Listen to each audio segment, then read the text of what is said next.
Hello, and welcome back to Diogenes Podcast. I'm your host, Christopher Willingham, and together we will chew our way through Wokistan in search of an honest man, or woman, or they, them. I'm just kidding, there's nothing honest about any of that. Today on the Diogenes Podcast, another installment of I Know You Are, But What Am I?, in which I share some of my own personal views and values on some important issues of the day. Today it's a twofer. We're going to start with feminism.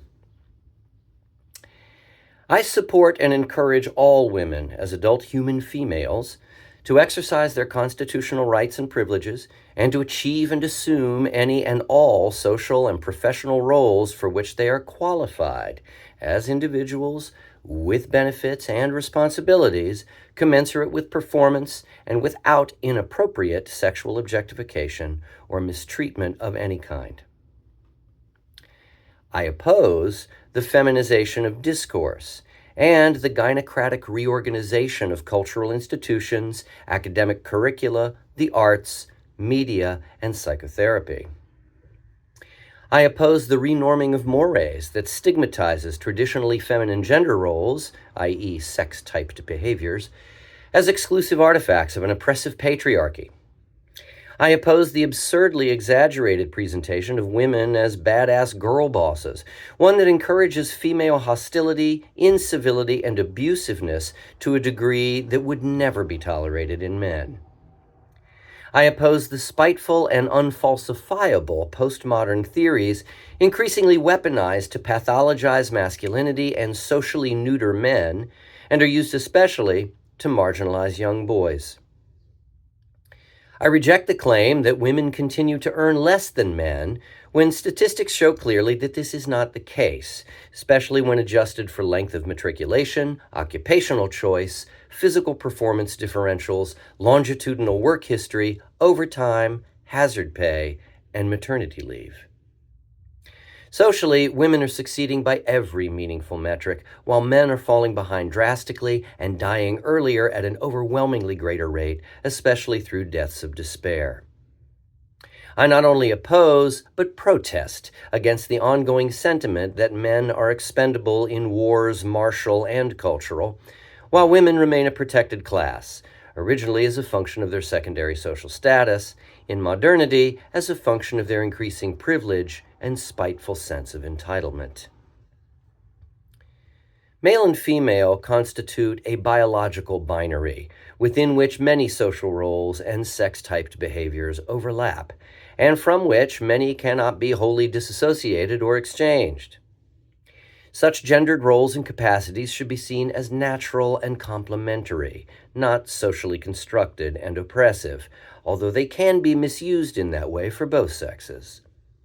People should be free to be who they are without renorming the cultural order to serve a political agenda, and without pretending that natural selection has not shaped human behavior and biology, affecting how we think, how we feel, and how we function in the material world, and why. Abortion. I support abortion rights within the sensible framework of safe, legal, and rare.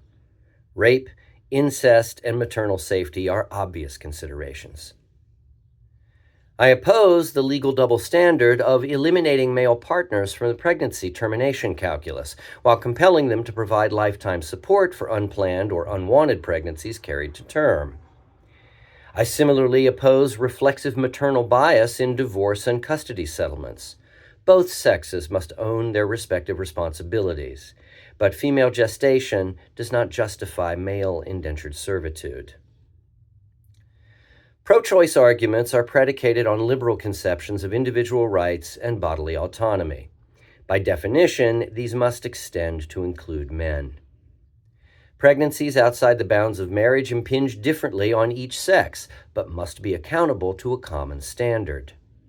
Women pay with their bodies and a potential loss of livelihood, but may choose otherwise, preferably with the forethought of effective birth control, not the postcoital regret of fetal termination. Men lose livelihood without choice and may be assigned responsibility without the privileges of paternity. This asymmetry is illiberal and perpetuates a conception of women as social livestock to be husbanded by men and or the state, which we continue to be told is patriarchal. It just doesn't seem so bad when child support is detached from other marital duties for the woman. Well, great freedom entails great responsibility. Making exclusive self-interested decisions while still being taken care of is not autonomy. It is extortion. Remember, if you enjoy the content here on the Diogenes podcast, please like and subscribe and tell your friends to join the pack. Also, share your thoughts in the comments section, but do so respectfully. We believe in free speech here on the Diogenes podcast, but slurs are not arguments, and trolling is not a meaningful contribution to discourse. Besides, that's my fucking job. Until next time, I'm Chris. Thanks for joining me.